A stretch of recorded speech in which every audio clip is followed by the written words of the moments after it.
Hello, fellow investors, and welcome to another episode of Ritter On Real Estate, where we teach you how to passively invest like a pro. Today, my guest is Derek Clifford. Derek has just an amazing story that we're going to go through of leading up to and what he says retiring himself, air quotes, from his corporate job, which I love, in 2021, to building out a portfolio of over 400 apartment units at this point, hosting a podcast, and becoming an author and providing thought leadership in the space, and also just getting back from, I don't want to misquote, but multiple months all over Europe. And he can tell us more about that. So today we're going to walk through Derek's journey on how was he able to do all this, and how did he ultimately end up creating a system that allowed him to leave the country for several months at a time while still cash flowing. So really excited to dig in with Derek today. So Derek, thank you so much for being on the show. Absolutely, Kent. Thank you so much for being here. It's an honor. Yeah, yeah. And Derek and I know each other pretty well. I've also been on his show, and Derek is a pretty avid investor here in Indianapolis, which I think most people know is where I'm located too. And just foreshadowing, Derek's actually going to be speaking at our next meetup here in September. So really excited to have him out. So without further ado, Derek, we'll start where we always start, which is tell us a little bit about you and how you got to where you are today. Yeah, absolutely, Kent. So to keep it as brief as I can, I am a recovering engineer and now a real estate investor. I got my undergrad degree in chemical engineering and then got an MBA. And while I was working my full-time job, I just got kind of disillusioned with the way the engineering career and the project management career was going because I saw the incredible profits that my corporate benefactors were sowing from all the efforts that I had put in, me and my colleagues.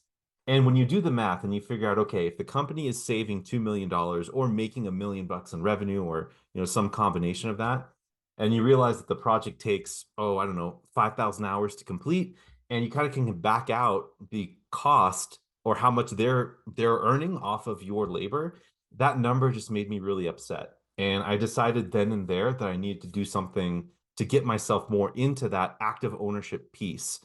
So I could Mhm. get some of that myself, right? So that every unit of action that I put forward translates to a unit of profit directly to me, or however I decide. I'd have the control of that. So started investing in real estate. Studied up about 2 years on the subject back when Bigger Pockets was just getting rolling and was kind of a thing back then. Listened to every episode, probably twice actually. Was very active on the forums, and learned everything I could for about a year and a half, and then finally bought my first rental. And then from there, I started expanding out of state, ran into the Indianapolis market, and we can talk about how I found that at another point in time here. But it just kind of went from there. I ran out of my residential single family loans. I was taking my very high corporate salary and investing, from California and investing in Indianapolis with maybe two or three paychecks, right? I was able to take my paychecks over there and Kent, how property prices were back in 2016 or 17, you could Yeah. very easily do something like that and just, buy a property, just take a down payment and just throw it right into a property and let it go. And I made Mhm. some smart decisions and eventually ran out of single family loans or the 10 loans that Fannie Mae restricts you to on the residential side. And then started looking elsewhere, did some JVs, and then finally ran out of capital also on JVs and started to get mentors for doing syndications. And from that point forward, Kent, we started raising capital in Texas as well, just to get my GP ownership hat, check mark off the resume, and then started to do more syndications in Indianapolis. And so now we're in Indy, we're in Louisville, and we're in San Antonio and Austin, Texas. Awesome. Awesome. Great, great synopsis. And yeah, I definitely want to dig in more there. So as you were going back to the beginning of your journey, as you're thinking about, you've got this corporate job, you're making a good salary, right? But you're just looking at it. I mean, you're trading your time for money, right? And you're making somebody else a lot of money as an employee, and you really wanted to get into the business owner and investor side of the quadrants, right? And so, but that's not necessarily an easy feat. I mean, it's not necessarily easy to take the security, or at least uh, the, The I guess steady paychecks. the expect well, I was gonna say it's not as secure as everybody really thinks, right? I mean, you can get Yeah, laid off at any moment, but this the sure. implied security of this corporate job, the steady cash flow through your paychecks, and trade that for a ton of risk, right? Of leaving your job and going into real estate. So, what were some of the things that came up as you were exploring that path? I mean, what were some of the limiting beliefs, some of the mindset things that you had to get over? And how did you ultimately, what was the mindset that you ultimately approached that shift with? Yeah, great question. I think early on, I was very much a corporate employee, and that's just the way that it was. Like I anticipated, working for 30 years and then retiring and maybe doing 20 if I was really smart and savvy in saving and investing in stocks and those types of things. But really, it was my wife. I have to say that that's really what it was. She came from an entrepreneurial background. Her parents were immigrants coming from Cambodia, from Thailand, back during the Rouge, right? So they escaped to the U.S. to be able to build a new life for them. And she grew up in the States, so she never like really experienced that in the Southeast Asia. But they were very entrepreneurial, and that rubbed off on her. So she was introducing me to these books, and that's kind of where the mindset came, where the disgust with figuring out how much the company was making, and I was just contributing as a cog in the wheel on that part of it, Mhm. in that part of it.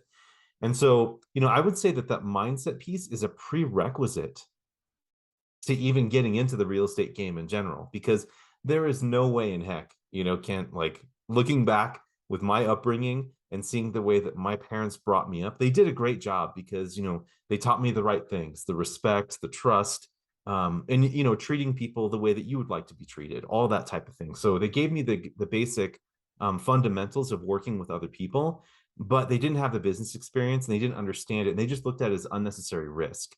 So for me, it took many years of talking with my wife and her challenging my mindset of why can't it be this way? Why can't you have two things? Why can't you do something on the side while you're working a full-time job? Because that's what she was doing. Mhm. And following her example, you'll see a recurring theme throughout my story, Kent, is that very much so, my wife is the visionary. I am extremely so the integrator, like in almost everything that we do, right? Mhm. She's very much like the high-minded person looking at the goals and helps me set, the set the direction of my sail, so to speak, Yeah. with where we're heading. And I think that, leading with the trust of your spouse, that's where a lot of confidence and a lot of energy and a lot of confidence, I would say, came in.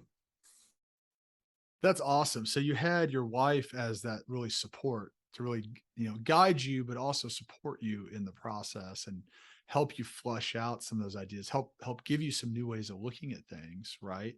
I mean, very much kind of that rich dad, poor dad kind of juxtaposition, Yeah. right? Of like your family and upbringing versus her family and upbringing, right? And Yeah. understanding the differences. And so that's really cool. And then, like you said, she's able to give you that energy and support and confidence, that allowed you to kind of take that leap. And so that's great. I mean, it just, we talk about partnerships a lot in real estate. I mean, I think that's just a partnership like any other, right? I mean, it's a partnership that you guys have complementary skill sets. And obviously there's a deeper level there in your relationship, but there's that practical amount complementary skill sets and the ability to support each other and be able to move forward more than either of you could on your own. And so that's really cool. That's a great relationship. And I think that's a story that a lot of people can probably hopefully resonate with, or if they're in that Yeah. position right now, um, maybe that's in a dialogue that they can open up about getting their spouse on as a support system. Cause it's, my wife is very supportive of my journey in this too. I think it would be impossible to do it without that. And so I think getting your spouse, your wife obviously very supportive, but even on the same page, I think is critical to go down. You have to go down that path together. and understand the ins and outs. So you get there, you Yeah. decide, okay, you've got the support system, you've got the confidence, you're going to leave that job. Um, but at the beginning, that portfolio was single family houses, right? You had like when you left, what did the portfolio look like? Yeah, I mean, obviously it was much different, Kent. Like, when I first started, obviously it was a collection of single family homes, and the plan was for us just to basically ride the appreciation and the cash flow the whole time, and Mm, just slowly, one Lego brick at a time, right? Add to your castle, and every time you add a little Lego brick to your moat, right? It's your financial wall, it's your protection, it's the cash flow that comes in regularly, plus the appreciation and the tax benefits. Listeners of your show probably already know about all these amazing things that real estate can do for you. But I just got super inspired with all the incredible things. And so the idea was to buy and hold forever. That was the original plan. hmm. But when I made the exit, it was actually quite a bit later, Kent. Like I started doing real estate investing back in, 2016, and then really got started in earnest in 2017 in Indianapolis, right? That's when I Yeah. started doing out of state stuff. And then, by the time last year rolls around, as a matter of fact, today we're in the third week of August, and next week will be one full year that I will have left my full-time job. And at that Nice. point, a year ago, we had about not very many. I think we only had about 40 or 50 units to our name at that point in time. And that's Gotcha. it. So you've been able to scale 10x since you've left Yes, over sir. the And past year. that's a whole Yeah. nother talk about abundance, right? Yeah. Which is it's incredible what it can do for you if you take that leap of faith, which is another thing that I learned from my wife. See, I told you there'd be a common thread Yeah. throughout this podcast. We have to bring her on the show. Yeah, what do you need me for? Maybe I can go grab her now and we Yeah. could We'll just swap out. bring her on, you know? Yeah. She sounds like an awesome lady. She Uh, is. so in all seriousness, so getting back to, okay, so you're going, so when you left, you had about 40, right? So it sounds like you had started into multifamily at that point. Yes. So what I had done, Ken, is I had an 18 unit apartment complex, and then I had all my single family homes because I had done a JV with a few people who had been watching what I've been doing the single family side at work. And so we partnered up. We bought something on the east side of Indy, right there near Woodruff Place. I'm Yeah. sure you know that part of town. Hmm. Anyway, what we did was we uh, took my single family home equity and we found a 36 unit and started working with some brokers. And I 1031'd all of those into a 36 unit. So I lost, well, not lost, but I transferred my entire single family portfolio and moved it into an apartment complex where now I own more than half of it. And Yeah. so at that point in time, that's right when we closed on that. It was like April or so, or March or April.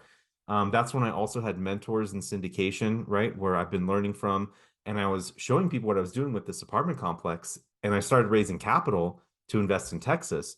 And that's when, at that point in time, I realized that the side hustle was becoming more than the main thing. And that's when we decided to make the leap. Yeah, and that's an interesting point too, where people often ask, how do you know? How do you know when it's time? Right. And so what was Yeah. it? So obviously high level, you said, that became more, but like what was it that was actually happening that where you were like, you know what, something's got to give here? Yeah, good point. Like, it's a great question. So, I learned throughout, the course of the last year and a half, right, that financial freedom is very fluid, and freedoms in general is really what people are after. So, what we decided to do was, when the pandemic was going on, we took a look at our finances because we had, a proven model that worked because we were doing JVs, syndications. We had, a bunch of apartment equity that we could eventually transfer out into, cash flow later. Because at that time we were working on stabilizing it. We were injecting property, rents from the property back into it so that we could, increase the rents and so on and so forth, right? And we looked at it and said, you know what? It would be really great if we could just get locationally free. That's what that would be. So Hmm. that's what we did, Kent. Later on, we'll talk more about this, but we eventually we Yeah. sold our house in the Bay Area and sold pretty much everything we had and started traveling. Then what happened next was time freedom. That's what we wanted next. The second degree of freedom was time. that's when I realized, like, oh my gosh, we can travel anywhere, we can work from anywhere and still do what we want to do. And we have this money from the sale of our house, and we have passive income, and she's still working online, my wife. Why am I working again? Like, what's my time worth? Because I've got Yep. proven skills and track record here. And believe me, that was not a simple decision, Kent, because it may be easy for you, listener, to listen to this and say, oh, as soon as my passive income reaches a certain level, I'm gone, right? But there's something about when you're on the precipice and you're needing to submit, hit the send button on that 2 week notice to your employer, where you're like, well, now that I think about it, this job isn't that bad. And, there's healthcare benefits. I'm still growing my portfolio now. And like, it's security, it's safety. Right. As soon as I send this email, I'm on my own. Right. And there's something about a fear. There's something like a limiting belief there. And it wasn't until talking with my mentors that we always tend to land on our feet, at least my wife and I, when we're put into situations like this. So they're like, make it a good one, make it a big one, Yeah. trust yourself. Yeah. And then another coach of mine said, what's the worst that can happen? You just got to go back to work if it doesn't work out. Yep. That's it. So those two things combined led me to make the decision to finally leave. So now we have location freedom, we have time freedom. And here's the best part, Kent. The financial freedom came because our passive income was at a certain level, right?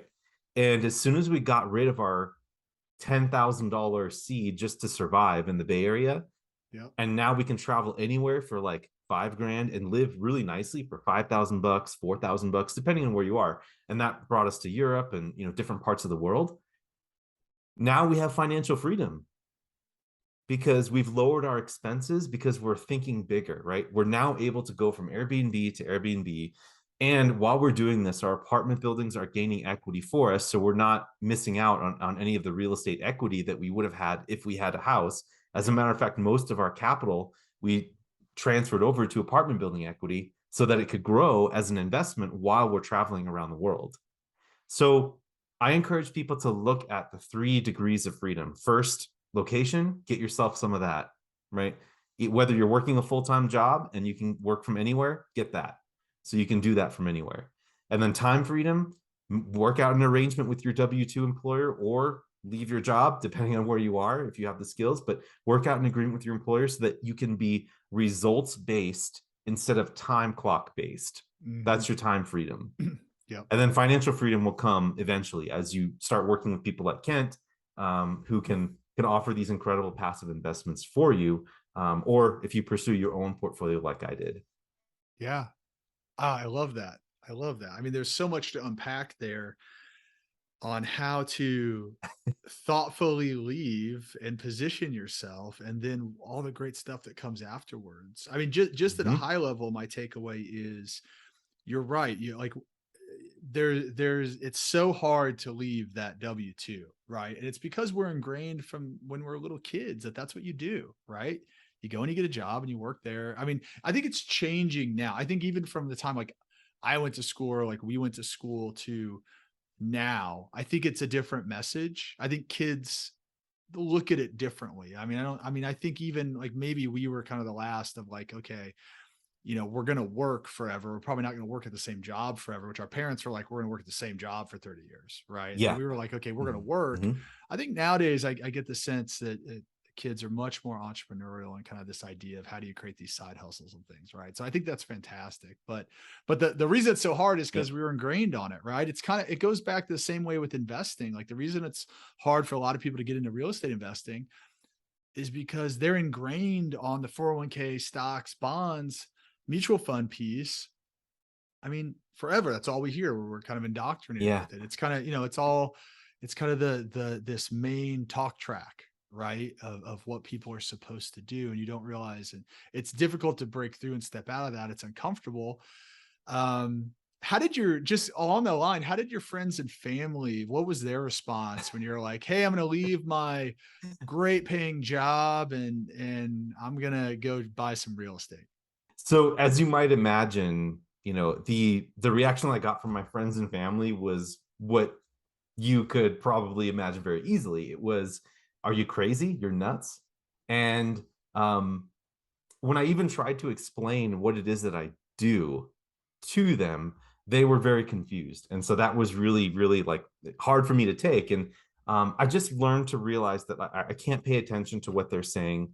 I knew in my mind, like how much my time was worth and what it is that I would be working to build versus what I'd be leaving behind with the full-time job. With the full-time job, it's flat salary, limited, increases in salary, which by the way, you don't even get to determine. The employer gets to determine how much you're paid.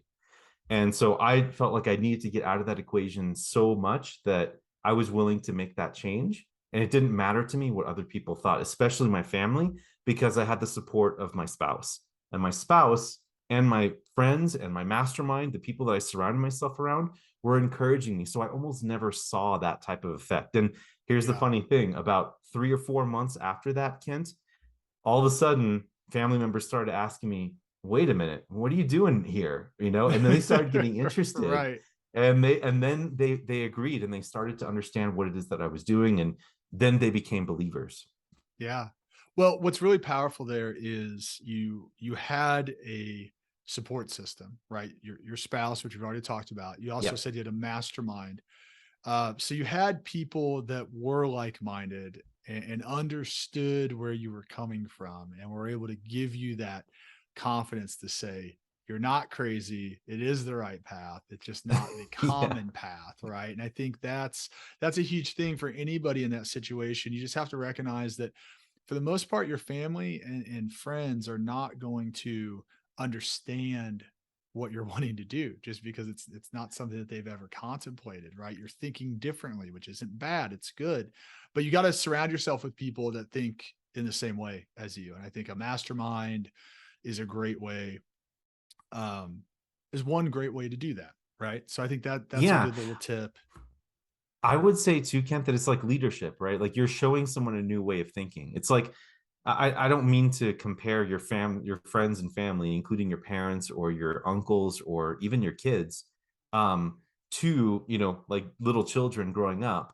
But honestly, like if you get to a point where you understand potential's higher and you believe in yourself, you're not going to encourage a kid, to just be comfortable crawling around all the time, right? You're going to encourage them to get up and make a mindset shift, right? Like stand up and walk around, where you're going to push them to do things, right? And that's kind of how I look at this is sometimes, they make well-informed decisions with the limited information that they have Mhm. and they don't know any better. So it's up to us to set the example. And if you make a mistake, that's okay. You can always go back to your full-time job and try it again later. But thing is you just got to have that tough skin, Yeah. just to intentionally surround yourself around the people that can prop you up and push you more in that direction. And the people that don't serve that, I hate to say it, but you got to start limiting or start compartmentalizing the relationship there to some Right. degree. Right. Yeah, absolutely. You got to surround yourself with positive people and people that are going to support your decisions. Not there's that crab analogy, right? Where it's like, crabs are trying to crawl out of the barrel and the one crab tries to get out, all the other crabs are going to pull him down, right? Yeah, That's kind of the absolutely. nature Yeah. of how they work. I don't know why, but it's pretty interesting. Yeah. So, changing topic a little bit. I want you to just tell people, I mean, talk a little bit about the traveling you've been able to do, just so we can set up kind of the context around how long and how far away you've been. Yeah, so not to spend too much time on this, but ever since May last year, we've been on the road. We stayed at about 50 Airbnbs we count right now, staying an average time of about 2 weeks to three, yeah, about 2 to 3 weeks at each location. And we just got back a couple of weeks ago from a 4 month trip in Europe again. It was incredible. We spent about a month in Lisbon, Portugal. And then we went island hopping. We went to Athens, Greece, and then went island hopping, went to 4 different islands in Greece. And then we came back and we were in England for a little bit and then took a Norwegian cruise out to Norway.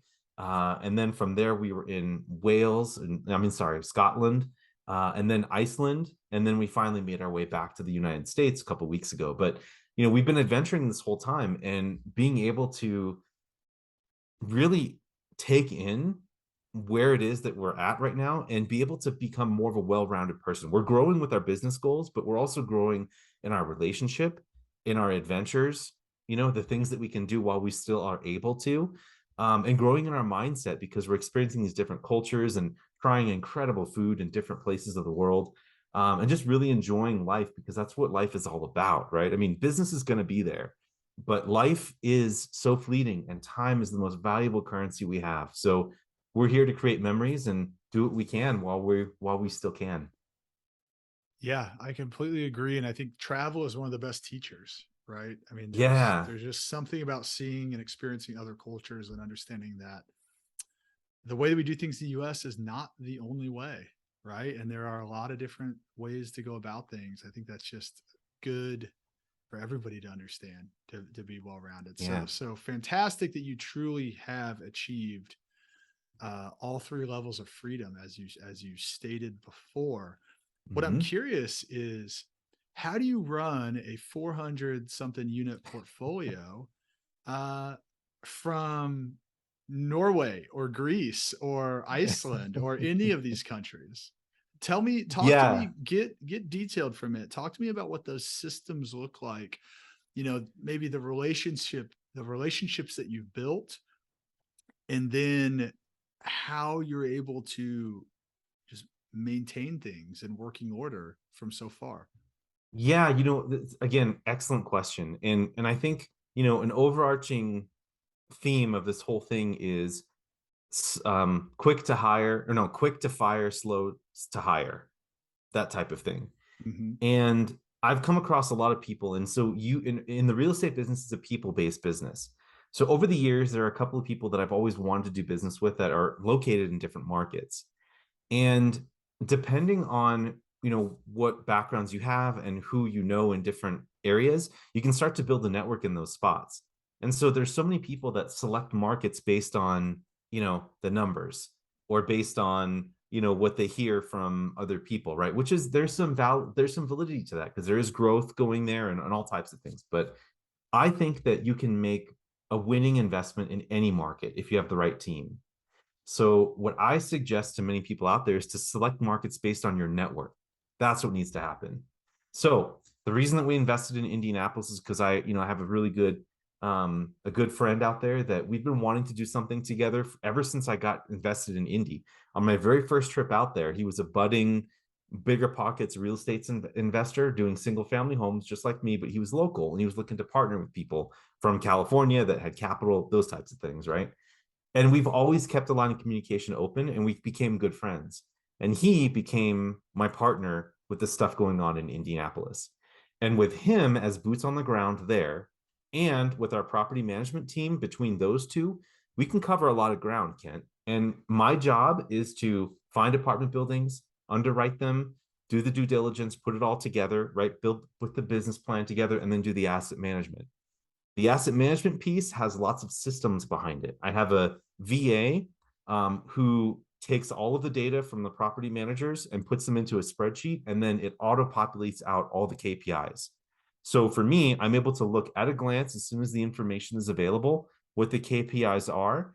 And as long as we have, once every 2 weeks or once a month, depending on the property and where it's at in terms of stabilized, or if we're under if we're under like repositioning, Mm. we'd have a conversation based on what those KPIs are telling us.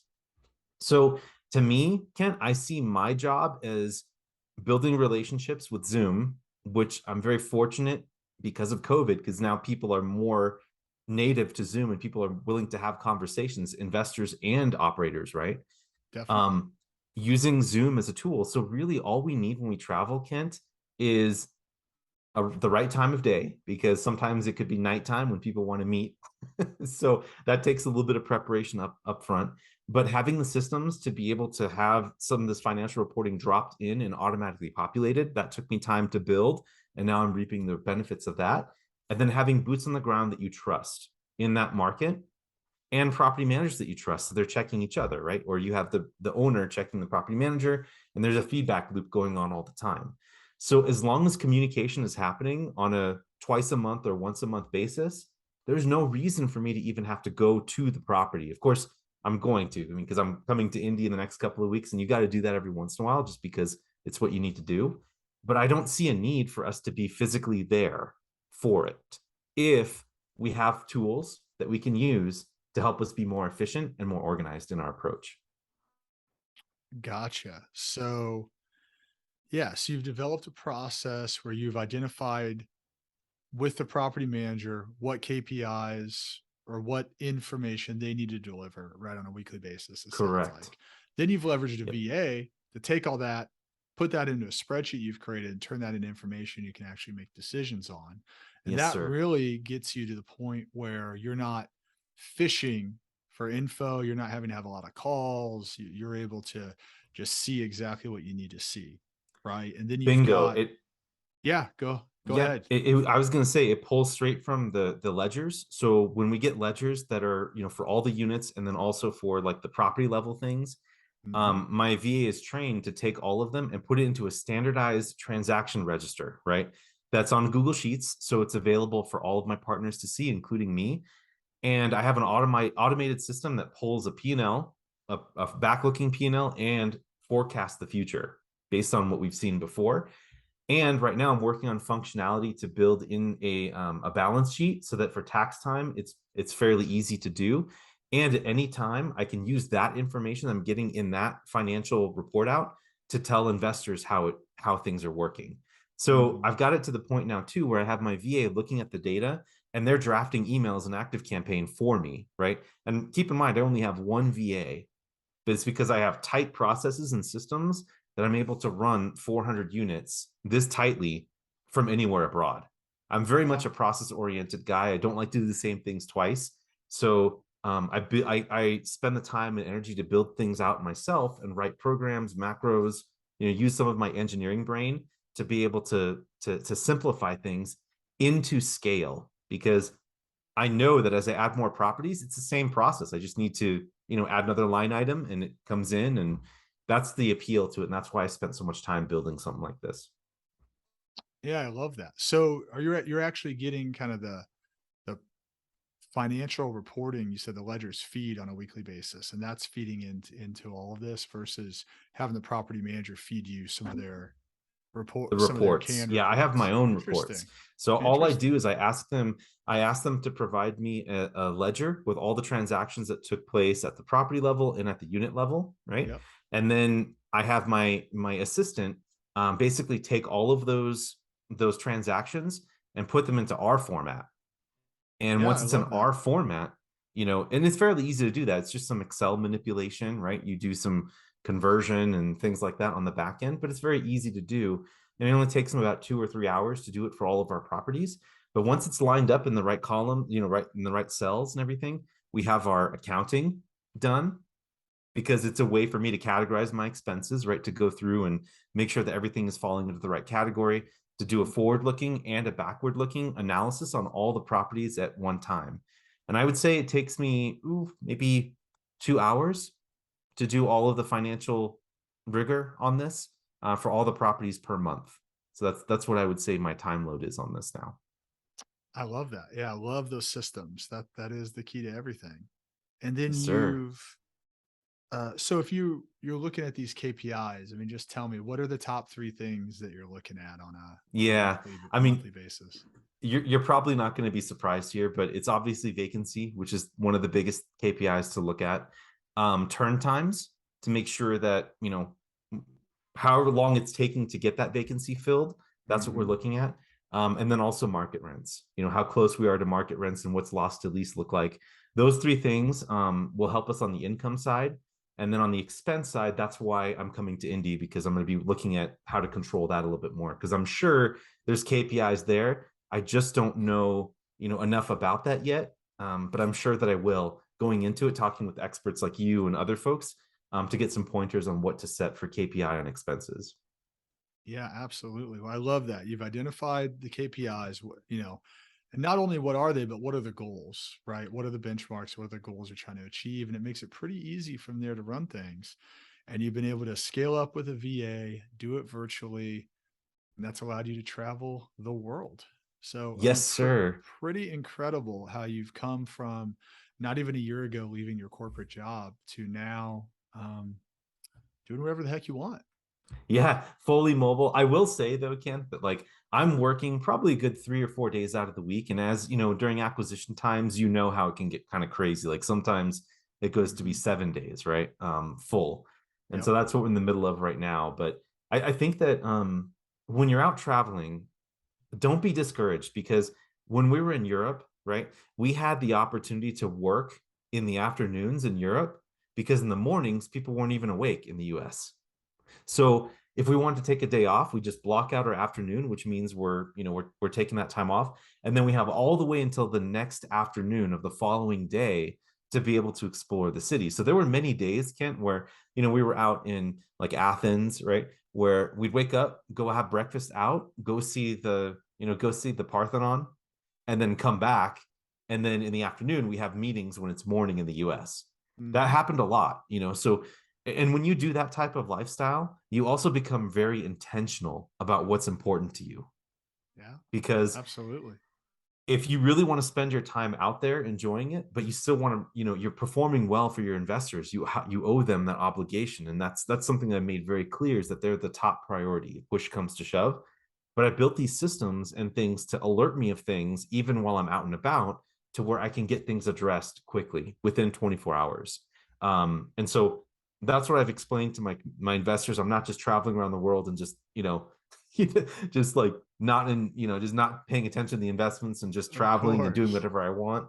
But I'm working very hard. It's just very systematic. And based on the time zones and travel and your intentionality, you can do a lot more than you think you can. Absolutely. And I think that that's a great message. I think that's a great place to wrap up just around through your journey, how much you've accomplished, the fact that you can reach that true time freedom, location freedom, financial freedom, right? If you follow this process, I'm starting with a single family home, right? I mean, not that long ago, would you say 16, Yeah, 20 2016? So maybe 2016. 6 years Yeah, ago. Yeah. 2016 was the very first single family home, and I knew nothing, Kent, about it at all. Like I Mhm. thought I did, but it was all theory and There you practice as a go. way of actually teaching you what really happens. That is 100% right. Yeah. Awesome, Derek. Well, before I let you go, I want to take you through our keys to success round. 4 questions I want to ask you. The first one is if you were going to invest in someone else's deal and you could only ask them one question, what would that one question be? Mm. I hope that you've gotten this question before with some of your previous guests, but my question would be, are you investing your own money in the deal Hmm. or in the investment? Yep. Skin That in the game. shows that shows extra skin in the game, right? It shows that the person is committed and really believes in the deal. And honestly, that's where a lot of it starts. I mean, I have tons of other questions, but that's kind of like the Yeah. basic one that would help me weed out a lot. That's ultimate alignment, right? Their dollars right next to yours. Absolutely. Bingo. What are you most proud of in your career? Well, I mean, I would say that creating the life of abundance that we've been able to do in the last 2 years has been incredible for us. And it took overcoming those limiting beliefs. But I would say that this abundant lifestyle that we have right now, we wake up every day grateful.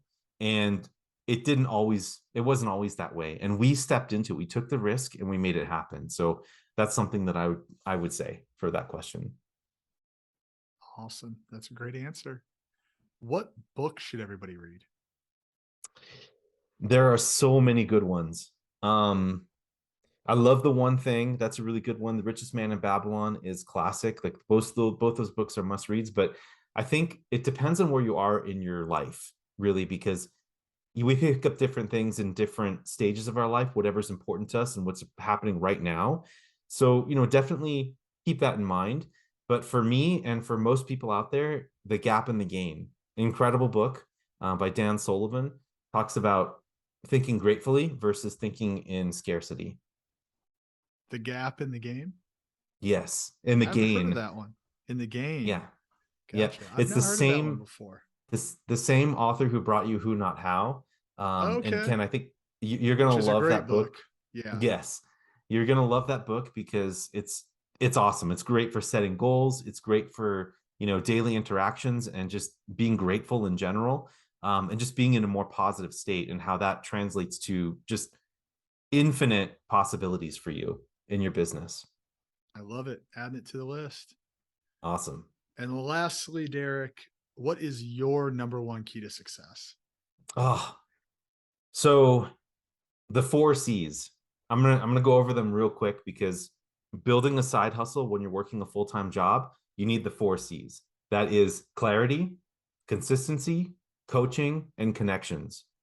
If you are more attuned to leaning into one of those C's, lean into one of them. For me, it was consistency. I went into the office every day at 7 a.m. and between 7 and 8 a.m. while I was going to my full-time job, I was working on real estate before anyone else got there. Over time, what's going to happen is, if you're really good at that C, a coach is going to emerge. Connections are going to emerge, and so is your clarity of purpose. So whatever one of those 4 C's resonates with you the most, whether you want to coach, or you have a very clear vision, a clarity, or you have a great connection of people, like people's around you, whatever it is, lean into one of them, and then the other 3 C's are going to follow, right? So just do that with intention. And once all 4 of those C's are in place, you're off to the races. I love it. That's very practical and something that folks can jot down and follow I the hope same so. path. Awesome. I hope Well, so. Derek, thank you so much for coming on. If folks want to learn more about your journey, what you've done, Elevate Equity, how can they get a hold of you? Yeah, the easiest way is just to find us, wherever you listen to podcasts. Type in Elevate Your Equity. And we also had Kent as well on our show. You did an awesome show with us. And so I encourage you guys to listen to that one. And then, also check us out online, elevateequity.org. We're on all the socials as well, mostly on LinkedIn. And then the last thing I have for the audience is, if you guys want to figure out our 5-step blueprint for how my wife and I was able to create all of this in more detail, how we prioritize our decision making, go to elevateequity.org/podcast gift, and you get a free PDF on how we did that. I love that. Thanks for giving that to the audience. We'll make sure that's linked below so everybody can get there. And Thank you Derek, so with much. that, absolutely. I hope you have a great rest of the day. Hey, you too, Ken. Thanks for having me on.